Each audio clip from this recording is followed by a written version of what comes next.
संध्याकाळचा स्वयंपाक असा पाहिजे, तव्यावर ताटात आणि ताटात येणारे. तर आज आपण बनवणार आहोत स्वीटकॉर्नचे धपाटे. हे धपाटे करण्यासाठी स्वीटकॉर्नचे दाणे सोलून घ्यायचे आणि मिक्सरला ग्राइंड करून घ्यायचे. स्वीटकॉर्नमध्ये भरपूर प्रमाणात फायबर असते, जेणेकरून आपली पचनशक्ती सुधारते. त्यामुळे स्वीटकॉर्न आपण हे खाल्ले पाहिजे ना, आठवड्यातून एकदा दोनदा तरी कमीत कमी.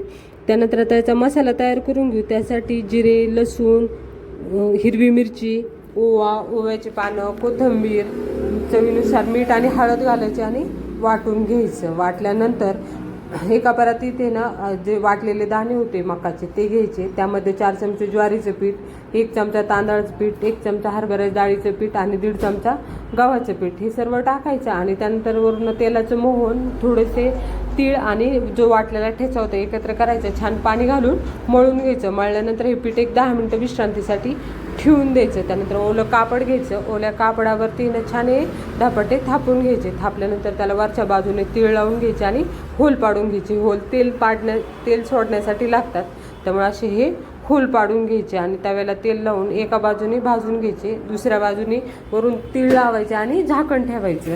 नंतर ही बाजू भाजल्यानंतर उलटल्यानंतर दुसरी बाजू पण छान भाजून घ्यायची, पण तिला झाकण न ठेवता भाजून घ्यायचे. असे गरम धपाटे तुम्ही शेंगदाणे चटणी किंवा खोबऱ्याची चटणी किंवा दह्यासोबत देखील खाऊ शकतात. मी संध्याकाळची वेळ असल्यामुळे मी खोबऱ्याची चटणी केली होती. हे खायला खूप सुंदर लागतात.